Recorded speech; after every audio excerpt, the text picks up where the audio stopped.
We bike. Your boy Kai Park is back, man.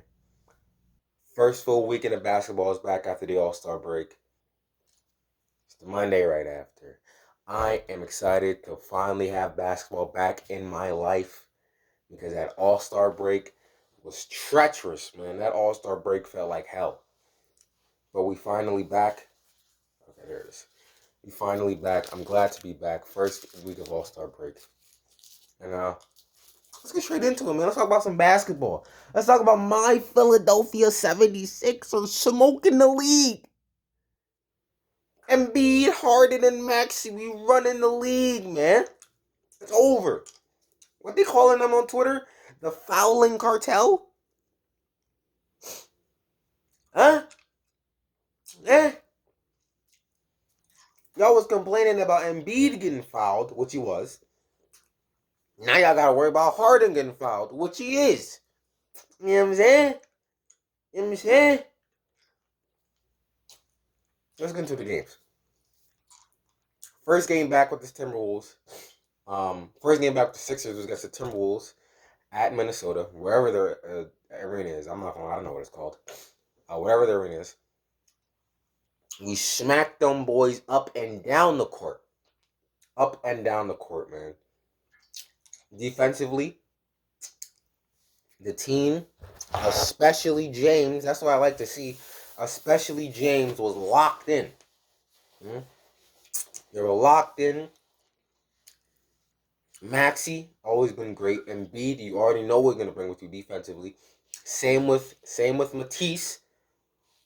Tobias was on cat, keeping him at bay. I like that. Even though he wasn't doing too much on the offensive side. He was like 2 for 9 or something like that. But, still, the fact that he was able to keep up with their best player is a great sight to see. Because if he can't be there all the way on offense, he needs to be there on defense. And I'm glad we got that with Tobias. Harden, man. Keeping his feet set, moving. Cook hands with the steals. I'm loving it. Not only that, he's doing off-ball movement. Off-ball movement, Harden. Wet. Wet. Come on, man. Wet. It was, man. I loved it, man. I loved it. Harden was getting Embiid easy, open looks. I believe he said in the post-game presser that those were some of the best looks he's ever gotten in his whole career. And it makes sense. Harden was finding that man open. He's finding Matisse open. He was finding Maxey open on the wings. Running 90 miles an hour. Shout out to Tyrese Maxey. Kid Flash. Or Max Speed. I'm gonna clip this. And I'm gonna ask you, Tyrese. Which nickname do you like the most? Kid Flash or Max Speed? I'm gonna use both and see how they work, but Kid Flash or Max Speed, you know what I'm saying? Maxey, one of my favorite players in the league, man. Obviously because he's on my team, but also, golly, is he just fun. He is just fun to watch. He's just fun to watch, For one, obviously, like I said, he's fast as hell, right? But also, he attacks the basket. He gets open looks. I mean, he gets to his open spot. I'm loving that he's attempting the 3 more. I know that sometimes he likes to, go in for the midi or do a turnaround fader. But I'm like that he's taking what the defense is giving him and shooting that 3. And not only that, besides the Timberwolves game, which there isn't much to talk about, Embiid was cooking them boys. Harden was cooking them. He had 2 4-point plays, but we were just beat the shit out of them boys. But especially in the next game, right? What I love from Maxey was that he took what the defense was giving him, which is open threes, and even I think in the fourth quarter, Embiid passed Maxey the ball late in the clock. He had like 3 to 4 seconds left. Defenders on him.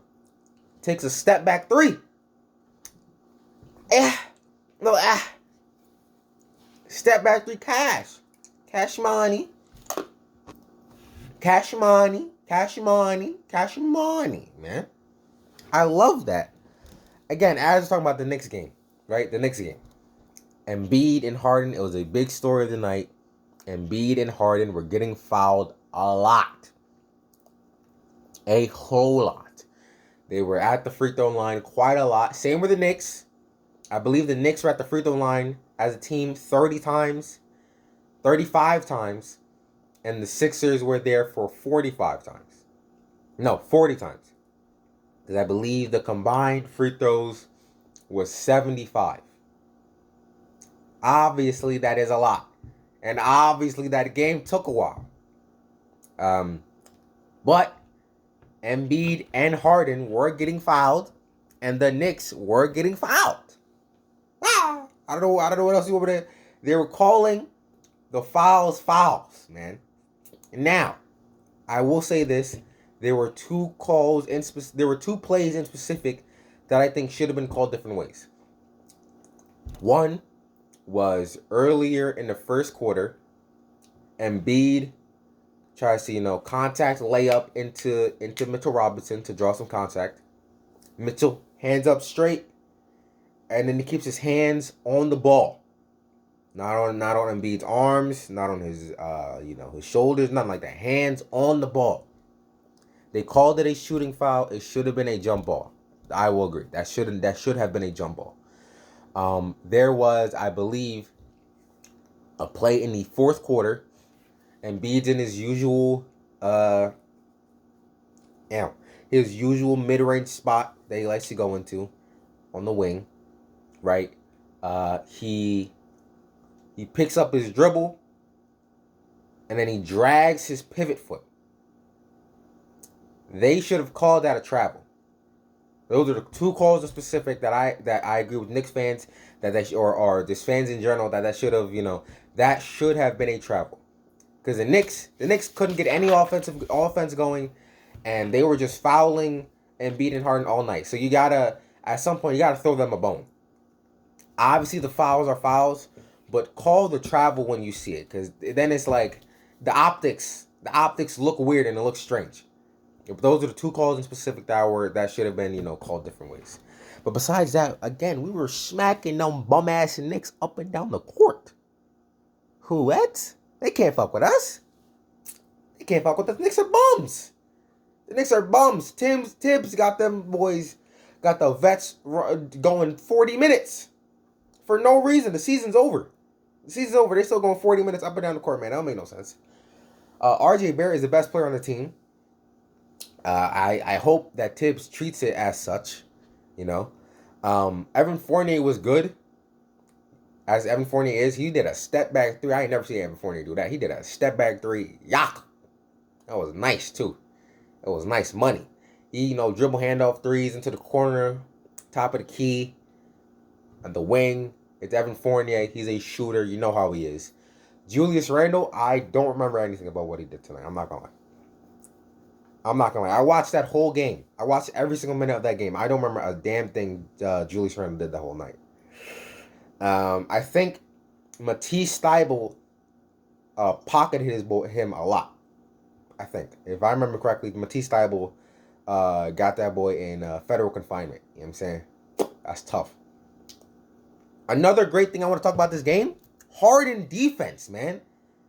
5 or 6 steals of the night. What? He was moving, quick hands. That was beautiful to see. And not only that, his playmaking was superb. A lot of people aren't going to mention this because, I watch the Sixers a lot. Obviously, I watch every game because I can. Shout out NBC Sports Philadelphia. I can watch every single game of the Sixers. And before Harden got there, my problem that, has been fixed with Harden coming in here was when Embiid's getting double teamed, he doesn't see the open man. What I mean by that is take a Jokic or Luka. Jokic double teamed in the post, right? He does a quick glance, and he knows that there's a shooter in the corner, a shooter in the wing, a guy right here, and another guy right there. So with one quick glance, he knows that there's a open man in the corner. So then he does an absurd pass to throw it in the corner. That's Jokic. Take Luke, for example. Luka gets trapped, boxed and one, double, triple teamed a lot. He sees damn near every defensive cover in the book, right? If he's getting double teamed, let's take, for example, a play against the Wizards. Pick and roll in the wing with Maxey as a screener. He's double teamed by, I believe, Jimmy Butler and PJ Tucker. He knows that Jalen Brunson is in the corner, at the other side of the corner. So he does an absurd, fancy jump, skip pass to Jalen Brunson. Jalen Brunson then passes it to the open man, Dorian Finney-Smith, because Dorian Finney-Smith's man has to collapse on JB. JB then catches the ball and shoots it. That's a 3. Now, those are our 2 generational playmakers adapt with double, triples, traps, blah, blah, blah, blah. Embiid, before Harden got there, he would get to his midi, he would get doubled, and if he wasn't shooting it, he was getting picked off. And that didn't get talked about a lot. But a lot of times, especially in that Knicks game, I saw it a lot in that Knicks game, he's doubled at his spot. Maxey or Tobias or somebody's open in the other corner, and Matisse is in the dunker spot because that's where he knows to cut, because he's not a 3-point shooter. Obviously, he's a defender, but he knows to cut in where there's open space and leave, and therefore having a shooter in the corner wide open. In the Knicks game specifically, there's a specific play that I saw where Embiid, I know he saw because he was staring directly the pathway he was looking. Maxey was in the corner in front of him. Instead of passing him the ball, he pump fakes, gets Mitchell up in the air, and then he does a D Wade and gets the contact, gets a foul, gets the 2 free throws. Am I mad that he got the 2 free throws? No, but what I would have liked is what James Harden did and was doing, which was he passed to the open man. James Harden in a lot of plays was getting doubled because Matisse was to his right and he's not a shooter. Matisse, knowing that he's not a shooter and knowing he's open because somebody's man is on Maxey, somebody else's man is on Embiid, and then somebody else is on Tobias. So Maxey's open. So Matisse is open. No matter what, he's open. Matisse runs to the dunker spot. And James Harden, being the amazing playmaker that he is, found him open every single time. Matisse had 8 points, I believe. And every single point came off of Harden finding him open in dunker spot. I think James had 16 assists of the night. And I'm pretty sure 5 or 6 of them were just finding Matisse or Tobias open in the dunker spot. And that opens up the play a lot. Because now not only is Embiid going to get double teamed, but Harden's going to get double teamed. And if they are getting double teamed, somebody's open. So if Harden is getting double teamed, I'm happy that he can understand, okay, he's here, Embiid's there, Yaya's here. Matisse is wide open, cut right into the dunker spot. Let me find the lane and pass him the ball. I love that. Again, James Harden playmaking was beautiful. 16 assists. He was finding Embiid open. He was finding Maxey. He was finding Matisse. He was finding Thibault. He was finding everybody open, man. I loved it. Doc, I need you to stagger the starter minutes better, but that's fine. 2 games in, we'll see the adjustments. I believe tomorrow, we have a game tomorrow or Wednesday. So, we'll see the adjustments there. Maxey, beautiful, fastest player in the league. Kid Flash or max speed. I like both, no cap. Second game, that I paid attention to the most. Mavs versus Warriors. Boy, oh boy, was this game looking terrible out the gate. First quarter, Luka had, I believe, 4 or 5 turnovers off of traps. The Warriors are a great defensive team, and Steve Kerr knew the scheme out the gate. Trap Luka off high screens, pick and rolls. Anytime Luka called the pick and roll, they trapped him. Called the high pick and roll, Dwight Powell, trapped. Called high pick and roll, Maxi Kleber, trapped. And this is sort of my problem. Not my problem. My problem with just the Mavs team in general. Also, I'm an honorary Mavs fan. Luka's my favorite player in the league. I infiltrated the Mavs fan base. Shout out SJ, shout out Mind of Reese, and shout out Bibbs. You know what I'm saying? Those are my guys. Infiltrated the Mavs fan base, you feel me? So I'm an honorary Mavs fan. But my main problem with this Mavs team is that when Luka's getting doubled, trapped, tripled, whatever, there needs to be off-ball movement so Luka can pass to the open man. Because there is somebody open. There are 2 people are on Luka. One of them is on the roller. Somebody's open, bro. No matter how you want to, that's 3 people. 2 on one man, 1 on another. I mean, there's 2 people left. Somebody's open. So I need somebody to just, I could draw it on the play, but I don't feel like it. But, players have to move off ball in the open space so Luka can get somebody open. Because somebody is open. Luka can make that pass, but there needs to be an area of space for him to make that pass. If Luka's at the wing, right? He's at the wing. Luka's at the wing. He's getting doubled. Whoever the roller is in the paint, and he has a man on him. Dude in the corner to his left is covered. Homeboy on his right, on the wing, is covered.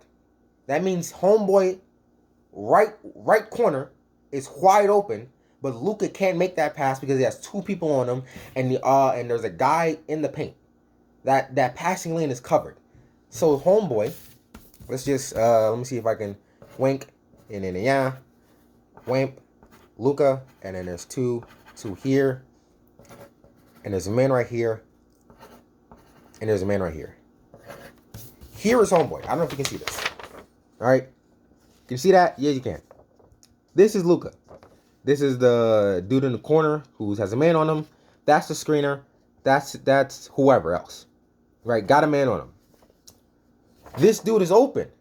But Luka, not only does he have 2 people on him, more than likely either Andrew Wiggins, Steph Curry, or Gary Payton, one of those, a combined of those 3, was on him here. Kevin Looney was here. Because whoever the roller was, man, collapsed on Luka, and then the open man's man came to the roller. So now he's wide open in the corner. Luka can't make that pass because that passing lane is covered. So what needs to happen is open man in the corner, run either to the key or to the paint, whatever. Run to the open space. Yell out, Luka, I'm open, I'm right here, to make that pass. Because if you don't, you get what happens in the first quarter, which is Luka getting ripped 5 or 4 times in a quarter. That's crazy. That can happen a lot. That sort of off-ball movement when Luka's getting doubled, I've had that problem a lot with the Mavs. They're better at it this year, but there still is problems with it because they know Luka's Luka, so he's going to find a way out of a double or a trap or a box and one or whatever defensive scheme a team's going to throw at him at some point. But to ease your player, ease your star into it, move into the open space. Move into the open passing lane so he can make that play, and then the ball can move, because now, right, homeboy moves top of the key, right? Homeboy moves to top of the key. Luka passes the ball to him. Now, somebody, the defender on Luka, the 2 on Luka, moves to the guy right here. Right? Or, not even.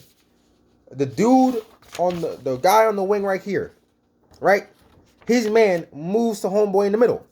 That means the guy on the wing who was previously not open is now open. Move into open space, move into the corner, then you can make that pass. That's an open corner 3.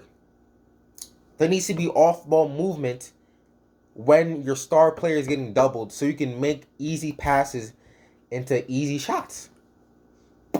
But besides that, there were more problems than just, Luka getting trapped and a team not making the right plays. Luka was also making bad passes. That is also true. Making bad passes. His shot wasn't. His 3 was moving. His 3 was cooking. But, it was just couldn't get the offense moving a lot. Jalen Brunson was terrible tonight. Terrible. Offensively and defensively, that boy was terrible. Left his man open a lot. The offense wasn't moving too much. His shot wasn't moving too much. There's a call in the first quarter that he didn't get, and I think that just, kind of got in his head, and he just wasn't there offensively until like the third or fourth quarter. But yeah, man, the Warriors just beating the shit out of them boys. Honestly, there's nothing much to say. Steph was cooking in the first. Damian Lee was cooking. Jordan Poole almost put Josh Green on a Summer Jam screen. It was looking very bad out there. Maxi Kleber couldn't do much. His 3 was spooky as hell. Dwight couldn't catch a fucking rebound to save his life. Yeah. For about 3.5 quarters, that's what happened. Then we get to late third, where it is Spencer Dinwiddie, Josh Green. I think Spencer Dinwiddie, Jalen Brunson, Josh Green, Reggie Bullock, and Dorian Finney-Smith at the 5. They ran ultra small. And then that lineup, cavaliered by Spencer Dinwiddie, went on a 26-1 run against the Golden State Warriors. Spencer Dinwiddie cavaliered this ultra small ball lineup, cooking Kevon Looney badly. Cooked that boy badly. And he himself cavaliered a 26-1 run against the Golden State Warriors. That brought the game up to like down 3, down 2, down something like that, down 1.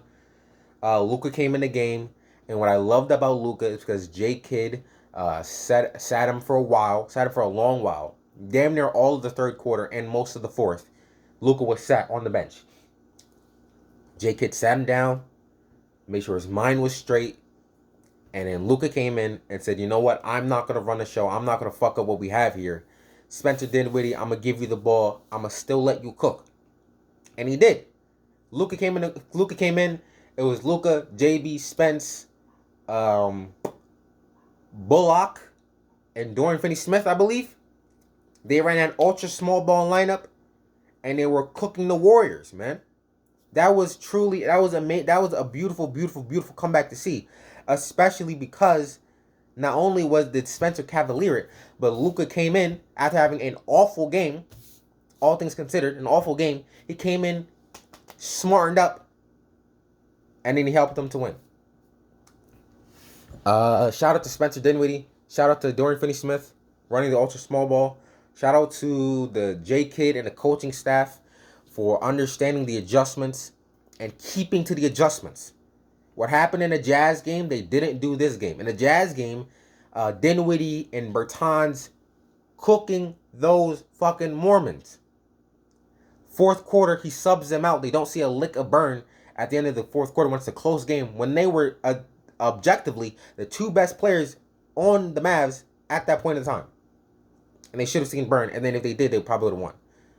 But Spencer Dinwiddie, J Kidd, he stuck to the adjustments, stuck to what was necessary, and got them boys a win, man. Happy to see it. Besides that, the 2 other games I paid attention to the most that I actually watched, Utah versus Phoenix, extremely fun, playoff-esque atmosphere type game. They were playing in Arizona, in Phoenix. So, the arena was packed. No Chris Paul. His hand is still fucked up, but no Chris Paul. D Book was a playmaker and a scorer of for this game. But it's just a fun game, honestly. A lot of runs. At first, it looked like the Suns were about to go away with it. Then the Utah came back right at it. Then it looked like Utah was about to run away with it. Then the Suns came right back at it, and it was just a fun playoff atmosphere game. Donovan Mitchell, Donnie Bravo, woo, woo, woo, woo, woo, woo, woo. When he just runs up court and shoots a three, and then he pauses like Spider-Man, you know it's a three. You know he made it. When he runs up court, no play, no nothing, no screen, no nothing. Just runs up, give me the ball. I'm gonna go up court, shooting it, and then he lands like Spider-Man. That three's going in. Donovan was cooking. Rudy Gobert defensively was good, as he always is. At first I'm like, oh man, is DeAndre Ayton about to put this man in a hurt locker? But no, he was right with him. He got his rebounds. I love that. Mike Conley has been a phenomenal pickup with Utah since they got him. He's a great guard, and he's a great actual point guard next to Donovan Mitchell. So Donovan Mitchell doesn't have to, run all the playmaking, yada yada yada. Mike Conley can actually play make, set up plays, run sets, get Rudy Gobert the ball when he has a mismatch on him. Mike Conley also has a phenomenal form on his three. I love it. Like, watching him shoot his three is actual art. He has a step back three that I love to see him shoot every single time when I'm watching the Utah games. What else is there to say? At first, what else to say? For the Suns, D-Book wasn't crazy, but he was good. Jay Crowder in the third quarter, woo! That boy was cooking something fierce. He made like 3 shots. I was surprised they went in. That's a Jay Crowder special, though. He'll shoot some shots that you're like, ugh, but they went in. So you're like, okay. All right. Mikal Bridges, obviously great as always. Cam Johnson, great as always. JaVale McGee, great pickup for the Suns as a backup big. The game was close at the end. I believe there were 7 seconds left on the clock. The Suns were down 2 or 3, and there was they had a timeout left. And for some reason, they just don't call a timeout. Jay Crowder passes the ball to the 8th row. Game's over. Just that shit like that doesn't happen if Chris Paul's on the court. Yeah, just fun playoff game. There's not much I can say. It was just a fun playoff game. And the last game that I actually really paid attention to, the Lakers versus the Pelicans. The Lakers stink like hot dog shit, man. None more to say. The Lakers stink like hot dog shit. Russ was terrible. He was 1 for 7 assist to turnover ratio. It was once 0 to 7 assist to turnover ratio. God awful.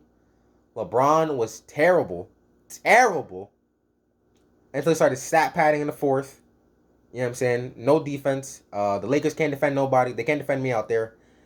B.I., CJ, Jonas Valanciunas, they were just cooking the Lakers, man. There's not much I can say. Yeah, honestly, there's not much I can say, man. Just the Lakers stink like hot dog shit. I hope Laker fans know that this shit is over. Yeah, that's it. Like, comment, subscribe. Cash up in bio. Love y'all. Peace.